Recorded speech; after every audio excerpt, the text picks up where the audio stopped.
श्री कृष्णा दोस्तों, राधे राधे दोस्तों। आज मैं आपको बताऊंगा दोस्तों कि दीपक कब लगाएं, कहाँ लगाएं, कैसे लगाएं और क्यों लगाएं। तो दोस्तों, दीपक को रोज शाम के समय मुख्य द्वार के पास दीपक लगाना चाहिए दोस्तों।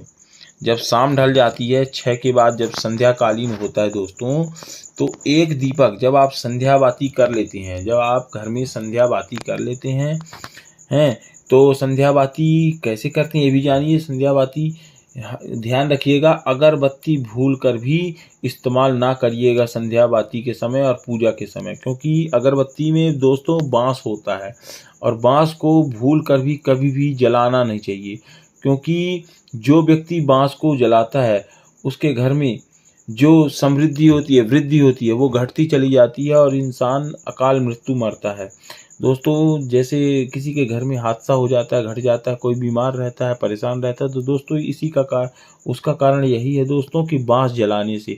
अब बांस कैसे जलाते हैं कोई जान भी नहीं पाता। जैसे हम मच्छर मार अगरबत्ती का इस्तेमाल करते हैं, उसमें भी बांस रहता है दोस्तों। हम भगवान की पूजा करते हैं, उसमें भी बांस रहता है। हमारी पूजा दोस्तों फलीभूत क्यों नहीं होती है?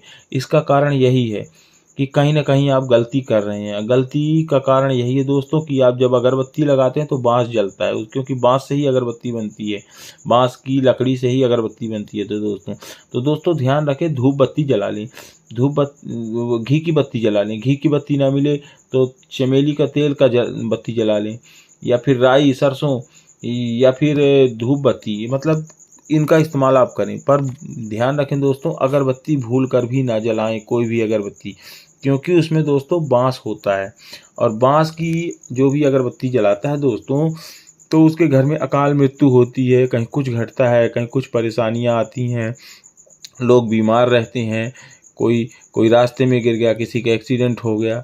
ईश्वर ना करे ऐसा हो, पर दोस्तों ये गलती हमको नहीं करनी चाहिए।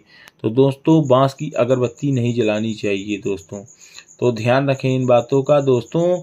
तो दोस्तों मैं बता रहा था कि शाम को पहले धूप बत्ती करें, बत्ती जलाएं और उसके बाद उस धूप को पूरे घर पे घुमाएं, ताकि निगेटिव ऊर्जा, नकारात्मक ऊर्जा दूर चली जाए, हमारे घर पे ना रहे। जैसे भूत प्रेत किसी के घर में कोई शंकाएं, बाधाएं ये सब उत्पन्न होती हैं, तो वो दोस्तों धूप बत्ती से दूर हो जाती हैं दोस्तों। और ध्यान रखें कि जब भी धूप बत्ती सब जगह घुमाएं घर पे, तो घंटी ज़रूर बजाएं।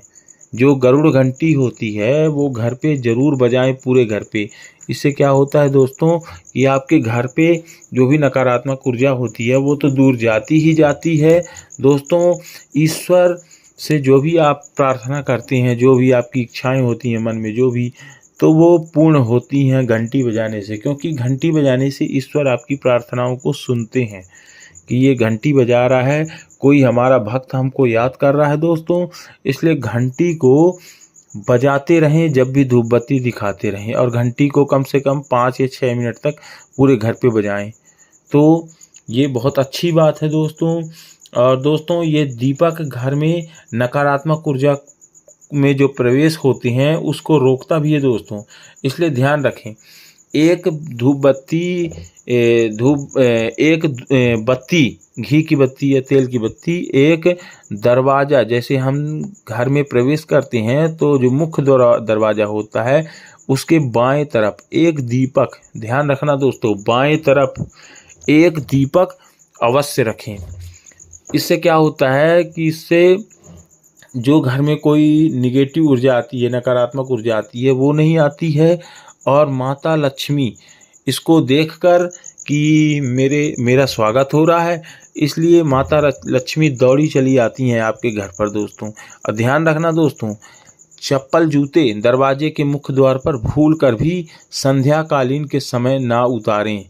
ध्यान रखें, संध्या कालीन के समय भी ना उतारें और किसी वक्त भी दरवाजे के मुख्य द्वार पर चप्पल जूते ना उतारें। उसका एक जगह बना लें कहीं साइड पे, वहाँ रखें, पर दरवाजे के मुख्य द्वार पर भूल कर भी चप्पल जूते ना उतारें दोस्तों। आगे बताऊंगा कि अगर आप पूजा में घी का दीपक जला रहे हैं तो ये अपने बाएं हाथ की ओर जलाना चाहिए दोस्तों।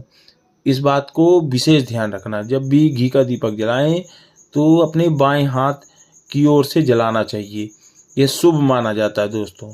दोस्तों, जबकि तेल का दीपक दाएं हाथ की ओर रखना चाहिए। घी का दीपक बाएं हाथ की ओर से जलाना चाहिए और तेल का दीपक दाएं हाथ की ओर से जलाना चाहिए। यही सही है और शुभ है। और इस बात का विशेष ध्यान रखें दोस्तों कि पूजा के बीच में दीपक बुझना नहीं चाहिए। अगर ऐसा हो जाता है दोस्तों तो आपकी पूजा पूर्णतः फलीभूत नहीं होती है, वो विफल हो जाती है, वो पूर्ण रूप से फलीभूत नहीं होते। इसलिए ध्यान रखना कि दीपक बुझने ना पाए, उसमें तेल की मात्रा ज़्यादा कर लें या घी की मात्रा ज़्यादा कर लें और दीपक बुझने ना पाए ऐसे स्थान पर रखें ताकि वो आपकी पूजा पूर्ण होते तक वो जलती रहे। और हो सके तो उसको आधे घंटे 1 घंटे के लिए तेल ज़्यादा डाल दें ताकि वो जलती रहे, वो बुझने ना पाए, ताकि आप लोगों पर ईश्वर का आशीर्वाद हमेशा बना रहे। इस बात का विशेष ध्यान रखना दोस्तों कि पूजा के बीच में दीपक बुझना नहीं चाहिए।